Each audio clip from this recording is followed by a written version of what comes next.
बिस्मिल्लाहिर्रहमानिर्रहीम। आमिना के लाल, हजरत आयशा के सरदार, सैयदा फातिमा ज़हरा के बाबा, मेरे हबीब करीम सैयद आलम सल्लल्लाहु अलैहि वसल्लम से हजरत फातिमा ने कहा, या रसूल अल्लाह, जो बीबी अल्लाह के करीब होना चाहे, जो रब का कुर्ब पाना चाहे, जो अल्लाह की वलिया बनना चाहे, मुझे कोई नुस्खा बता दे, मैं औरतों को बताऊं। तो मेरे हबीब ने फरमाया, जो बीबी जितना घर के अंदर रहेगी, जितना घर के अंदर रहेगी, जितना घर के अंदर रहेगी, उतना ही वो अपने रब के करीब होती जाएगी, उतना ही अल्लाह का कुर्ब पाती जाएगी, उतना ही रब करीम की वलिया होती जाएगी, उतना ही अल्लाह तबारक व तआला उसे अपनी कुर्ब की मनाजिल तय फरमाएंगे। जितनी वो घर के अंदर रहेगी उतनी अल्लाह के करीब रहेगी, और जितनी सज धज के बाहर निकलेगी, जितनी सबरेगी, उतनी वो अल्लाह से दूर होती जाएगी। जितने कदम उसके घर से दूर निकलेंगे, उतने ही कदम उसके अल्लाह के कुर्ब से दूर होते जाएंगे, उतने ही कदम। माएं, तुम्हारी दुआएं कबूल होंगी, मेरी माओ तब कबूल होंगी जब तुम घर में रहोगी। बेटियों, रब करीम का कुर्ब उस वक्त नसीब होगा जब तुम घर के अंदर रहोगी। तुम भाई के लिए मांगोगी तो अल्लाह तुम्हें देगा, बेटे के लिए मांगोगी तो अल्लाह तुम्हें देगा, शोहर के लिए मांगोगी तो अल्लाह तुम्हें देगा। अगर चाहती हो कारोबार बढ़े, अगर चाहती हो रिस्क में बरकत हो, अगर चाहती हो तुम्हारे घरों में अमन हो, सुकून हो, जो तुम मांगो अर्श का मालिक तुम्हें अता करे। तो फिर मेरे रसूल ने नुस्खा बतलाया है, फिर मेरे करीम ने बतलाया, घरों में बैठी रहना, जितनी घरों के अंदर रहोगी उतना ही अल्लाह ज्यादा दर्जा अता फरमाएगा, तुम्हारी दुआएं कबूल करेगा, तुम्हारी इल्तिजाएं अल्लाह मानेगा। मेरे भाइयों, मेरे अजीजों, औरत के साथ जो जुल्म इस मुआशरे में हो रहा है, बेपर्दगी का तूफान है, तूफान है बेपर्दगी का। एक बुजुर्ग थे, दरवेश से, सादे से, वो आई साहब के पास अक्सर आया करते थे, तो थे बड़े सादे और थे बड़े नेक, पढ़े हुए नहीं थे, जाग रहे आप हजरात, नेक बड़े थे। तो एक दिन ना पर्दे पे बहस हो रही थी, बैठे थे कुछ लोग, तो बात कर रहे थे, कह रहे थे कि जनाब औरत को निकाब पहनना चाहिए, बुरका ओढ़ना चाहिए, कुछ कह रहे थे टोपी वाला बुरका अच्छा है, कुछ कह रहे थे फलां ज्यादा अच्छा है। बातें हो रही थी, कोई आयत पढ़ रहा था, कोई हदीस पढ़ रहा था, उलमा बाबा जी सादे से बीच में बैठे थे। मैंने उनकी तरफ तवज्जो की, मैंने कहा बुजुर्गो आप भी तो कोई जवाब देना। कहने लगे मौलवी साहब मुझे हदीसें नहीं आती, कहने लगे मुझे आयतें और हदीसें, मुझे नहीं आती आयतें और हदीसें, पर पर्दा बड़ा जरूरी है, ये मेरी अकल में बात आ गई है। तो मैंने कहा वो किस तरह? कहने लगा ये तो छोटे से बच्चे की भी अकल में आ जाती है। मैंने कहा साहब हमें भी समझा दें, चले हमें को बात मिल जाए। आप चले, अगर आपने इल्म नहीं पढ़ा तो उम्र तो आपकी ज्यादा है ना, आपने बुजुर्गों से बातें सुनी है। तो कहने लगे बेटा मेरा छोटा सा पोता है, वो बाजार से टाफी खरीद के लाता है, अगर टाफी के ऊपर से कागज उतार देता है ना, तो टाफी में मक्खियां बैठनी शुरू हो जाती है, टाफी पे मक्खियां बैठ जाती हैं। जब तक उसके ऊपर वो लिफाफा रहता है, कागज रहता है, उस पे मक्खियां, अल्लाह करे आपको समझ आए, अल्लाह करे आपको समझ आए, अल्लाह करे उस दरवेश की बोली टकरा जाए। कहने लगे जब तक तो उसके ऊपर कागज रहा तब तक उस पे मक्खियां, और जब उसके ऊपर से कागज उतर गया तो मक्खियां बैठ गई। कहने लगे 4 साल का मेरा पोता, मैंने मिन्नत कर दी कि खा लो। कहने लगा मैं नहीं खाता, इस पे मक्खियां बैठ गई हैं, मैं नहीं खाता, गंदी हो गई है, मैंने ये टाफी नहीं खानी। कहने लगे मैं बूढ़ा आदमी दोबारा दुकान पे गया, जद्दोजहद करके नई टाफी लाया, बेटे को कहा खा लो, अब उसने खाई। कहने लगे मुझे समझ में आ गई, जो बीबी पर्दा करेगी उस पे मक्खियां नहीं बैठेंगी, जो औरत पर्दा करेगी उस पे मक्खियां, और अगर उस पे मक्खियां बैठ गई तो फिर वो किसी के लिए काबिल कबूल है। और अगर पर्दे में छुपी रही, अगर पर्दे में छुपी रही, और भाई कीमती चीजों को गुलाब चढ़ते हैं, किसी ने कभी केमिस्ट्री गुलाब पे नहीं छुपाई, फिजिक्स नहीं छुपाई, कभी किसी शायर अदीब ने अपना लिखा हुआ शायरी का कलाम नहीं छुपाया। गुलाब जब भी चढ़ता है कुरान पाक को ही चढ़ता है। मेरे भाई करोड़ों और अरबों और खरबों का मकान बना के लोग उसको गुलाब नहीं चढ़ाते, गुलाब जब भी चढ़ता है बैतुल्लाह को ही चढ़ता है। जो चीज कीमती होती है वो गुलाब पे होती है।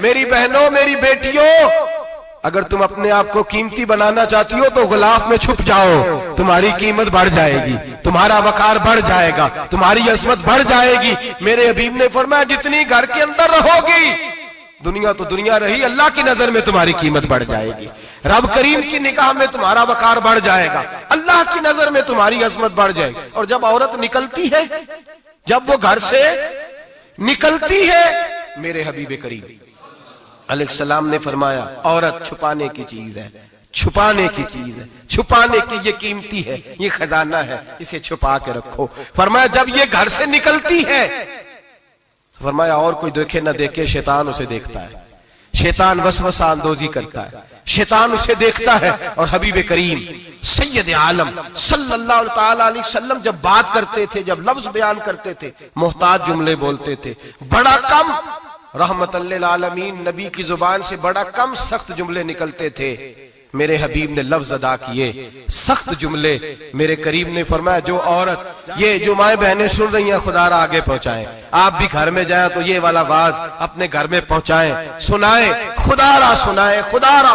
रोज एक कयामत छूटती है और मेरे भाई लाखों इज्जतदार लोग अपने तकिए पे मुंह रख रख के रोते हैं, इसलिए कि वो बच्ची जिसके बारे में कहते थे हमें एतबार है, एतबार, एतबार का लफ्ज बोल के बाप जो जुल्म करता है अपनी बेटी पे, भाई एतबार का लफ्ज बोल के जुल्म करता है बहन पे, एतबार का जुमला बोल के ज्यादती करते हैं हम अपनी जानों पर।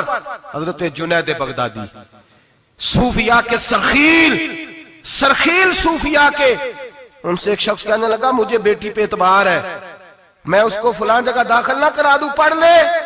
आप फरमाने लगे तुझे एतबार है तो क्या अल्लाह के रसूल को एतबार नहीं था? ये तूने कैसा लफ्ज बोला, तुझे एतबार है, नबी पाक को नहीं था? मेरे महबूब के पास हजरत आयशा सिद्दीका बैठी थी, और वो बीबी जिसको कुरान कहता लस्तुन्ना कहदम मिनन निसा, तुम्हारे जैसी दूसरी कोई हो सकती नहीं। मेरे महबूब के पास हजरत अफसा बैठी थी, जनाबे सौदा बैठी थी, इससे बढ़कर भी किसी को एतबार होगा जिनको कुरान कहते हैं जैसी दूसरी हो ही नहीं सकती।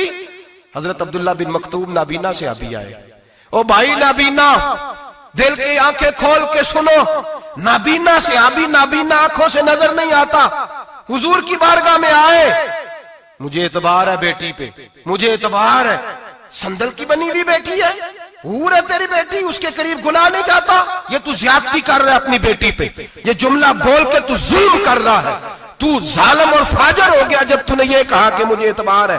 मेरे हबीबे पाक से बढ़कर किसको एतबार होगा? मेरे करीम रसूल सैयद आलम नूर मुजस्सम सल्लल्लाहु ताला अलैहि वसल्लम ने फरमाया, हजरत आयशा थी, हजरत अफसा थी, हजरत सौदा थी, अब्दुल्ला इब्ने मक्तूम नाबीना आए तो मेरे नबी ने फरमाया बीबियों पर्दा करो, बीबियों बोल के बताइए, बीबियों, सारे बोलिए बीबियों, अल्लाह करे ये आवाज गूंज जाए पूरे मुआशरे में, बीबियों। मेरे नबी ने जुमला कहा बीबियों पर्दा कर लो, पर्दा करो, नजरें झुकाओ, नकाब ओढ़ो। एक जौजा बोली हुजूर उन्हें तो नजर नहीं आता, वो तो बेचारे नाबीने हैं।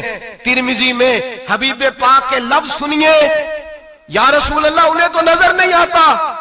मेरे रसूल ने फरमाया तुम्हें तो नजर आता है ना, तुम तो अंधी नहीं ना, वो एक मर्द आया है, वो एक सहाबी आया है, तुम्हें तो नजर आता है, तुम्हारी आंखें तो है, उसे फितना आए ना आए तुम्हें नजर आता है, खबरदार पर्दा करो, आंखें झुकाओ, चेहरों पे नकाब डालो। हजरत जुनैद बगदादी फरमाने लगे अगर मेरे रसूल पाक अपनी अज़वाज को कहते हैं पर्दा करो और तू कहता है मुझे एतबार है, अगर नबी पाक अपनी बेटी हजरत फातिमा को कहते हैं पर्दा कर, तू कहता है मुझे एतबार है। जनाब जुनैद बगदादी मजीद बोले, आप फरमाने लगे अगर हसन बसरी पढ़ाने वाला हो, राबिया बसरी पढ़ने वाली हो और बीच में कुरान पाक पढ़ा हुआ हो, पढ़ाने वाला हसन बसरी, पढ़ाने वाले हसन बसरी जिन्होंने मौला अली शेर खुदा की सोबत पाई, जिन्होंने उम्मुल मोमिनीन हजरत उम्मे सलमा के घर में परवरिश पाई, फरमाया पढ़ाने वाला हसन बसरी, पढ़ने वाली राबिया बसरी, वो बीबी जो दुआ मांगे तो अल्लाह मुर्दा ऊंट को जिंदा फरमा दे। फरमाया पढ़ाने वाला हसन बसरी हो, पढ़ने वाले राबिया बसरी हो, और जो पढ़ा जाए वो कुरान हो। फरमाया कसम अल्लाह की इज्जत की, मैं फिर भी उन्हें पढ़ने पढ़ाने की इजाजत नहीं देता, मैं फिर भी उन्हें तन्हाई में बैठने की इजाजत नहीं देता, मैं फिर भी उन्हें अकेले रहने की इजाजत नहीं देता, इसलिए कि ये हसन बसरी हैं और मना करने वाले इमामुल अंबिया हैं, इसलिए कि ये राबिया बसरी हैं और मना करने वाले सैयदुर रुसल हैं, खबरदार फिर भी इजाजत नहीं। मेरे नबी करीम अलैहिस्सलाम बोले, हुजूर की बारगाह में से अबा ने अर्ज किया या रसूल अल्लाह सल्लल्लाहु अलैहि वसल्लम, अगर कोई नेक आदमी किसी नेक औरत के साथ बेपर्दा हो, नेक आदमी वो पीर गुनाहगार नहीं जिसके पास बीबियां जाती हैं, वो गुनाहगार नहीं, वो तो मुजरम है। वो खाली गुनाहगार नहीं, वो तो पापी है। वो खाली गुनाहगार नहीं, वो तो दीन का डाकू है। डाकू वो तो फासिक है, वो तो दीन की हदें तोड़ने वाला है। वो तो उसको तो घसीटा जाएगा कयामत के दिन, जो औरतों से बेपर्दा मिलता तो घसीटा जाएगा। लेकिन सवाल ये है वो खामद किधर होता है जिसकी बीवी पीर के पास अकेली जाती है? सवाल ये है वो भाई किधर होता है जिसकी बहन पीर के पास अकेली जाती है? सवाल ये है बेटा किधर होता है जिसकी अम्मा अकेली जाती है? मेरे नबी रहमत नूर मुजस्सम शफी मुअज्जम सरवर कौन मका सयाह लामका सल्लल्लाहु अलैहि वसल्लम की खिदमत आली मर्तबत में सहाबी ने पूछा कि या रसूल अल्लाह अगर नेक हो बंदा, बीबी भी नेक हो, तो एक में बैठ सकते हैं? आला हज़रत ने फरमाया अगर औरत दीन सीखने चाहे, पीर के पास जाए तो अपने खामद के साथ जाए, अपने भाई के साथ जाए, फिर भी पर्दे में बैठे, दूर बैठे, आवाज के साथ बात को समझे, लेकिन उसको तनाई करने की इजाजत किसी को भी इजाजत है, वो चाहे जो मर्जी भी हो, कोई भी हो, बड़ी खुली बात कर रहा हूं। मेरे हबीब पाक से पूछा हुजूर अगर मर्द औरत नेक हो फिर भी तन्हा नहीं बैठ सकते? मेरे महबूब ने फरमाया अगर जकरिया के बेटे याहया हो और ईसा की वालदा मरियम हो तो फिर भी मैं उन्हें तन्हा रहने की इजाजत नहीं देता, फिर भी उन्हें तन्हा रहने की मैं इजाजत नहीं देता, फिर भी इजाजत नहीं है। जब मेरे रसूल पाक सल्लल्लाहु अलैहि वसल्लम ने इतनी पाबंदी लगा दी, जब बात हजरत हसन बसरी और राबिया बसरी की आ गई, जब बात जनाबे मरियम सलामुल्लाह अलैहा और जनाबे सैयदना जकरिया अलैहिस्सलाम की आ गई, जब यहां तक बात पहुंच गई तो फिर तू मॉडर्न है, फिर तू ज्यादा एतबार वाला है कि तेरी बेटी यूनिवर्सिटी ड्राइवर के साथ जाती है? फिर तूने कहां से वो उसके अंदर नूर भर दिया है कि तेरी बेटी अकेली घूमती है? फिर कहां तूने ये बात समझ लिया है कि तेरी बच्ची जहां मर्जी तन्हा रहती है? फिर तू कहां से वो कुव्वत लाया? ये तालीम है? इकबाल ने कहा यार मशरिक हवस में गलता, शबाब उरिया शराब इसियां, इसे भी देखो गरी के इसियां, हम ऐसी तहजीब क्या करेंगे? और इकबाल कहने लगे तुम्हारी तहजीब खुद अपने खंजर से खुदकुशी करेगी, इसलिए कि जो शाख नाजुक पे बनेगा आशियाना वो ना पायदार होगा। मेरे भाई हम लोग पहले हाथ में आग का अंगारा देते हैं, फिर कहते हैं बेटे तूने जलना नहीं। हम पहले उसको सारी सहूलियात देते हैं, फिर कहते हैं तूने बिगड़ना नहीं। मेरे नबी रहमत नूर मुजस्सम शफी मुअज्जम सल्लल्लाहु अलैहि वसल्लम ने फरमाया जो बीबी बन संवर के बाजार जाए, मेरी तरफ देखे, आंखें खोल के देखे, ये हदीस आपने सुनानी है। इंशाल्लाह बोलिए, सुनाएंगे इंशाल्लाह ताला, बोल के इंशाल्लाह कहिए आपको सवाब होगा, सुनाएंगे इंशाल्लाह। मेरे नबी करीम सल्लल्लाहु अलैहि वसल्लम ने फरमाया जो औरत बन संवर के बाजार जाए, अब तो खैर बीबियां बुरका पहन के जाती, बुरके पे भी कढ़ाई की है, बुरके पे भी काम कराया, बुरके पे जो काम और नक्श निगारी हुई है वो 10,000 की है। बुरका पर्दे के लिए पहना था, दिखाने के लिए। ये कैसा बुरका है कि उसने बुरका भी पहना हुआ है और बुरका भी उसने फैशन वाला पहन लिया है? ये किस तरह का? इस तो पर्दे को पर्दे की जरूरत पड़ गई।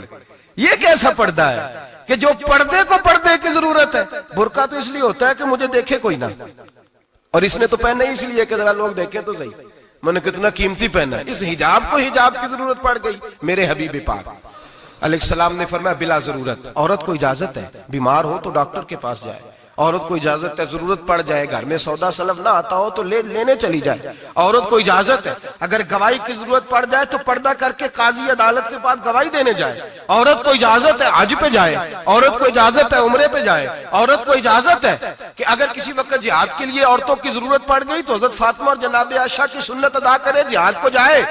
लेकिन अगर औरत मौज करने जाए और रोज कहे वो देखे ना फलां पार्क में थे आप तो कभी गए ही नहीं, फलां जगह थे आपके पास तो फुर्सत ही नहीं, फलां मेरी सरगोदे वाली बहन का खामन तो रोज लेके जाता है, आपने तो कभी तवज्जो नहीं फरमाई। रोज पैगाम देती रहे। मेरे हबीब करीम सैयद आलम सल्लल्लाहु अलैहि वसल्लम ने फरमाया जो बीबी बन संवर के बिला जरूरत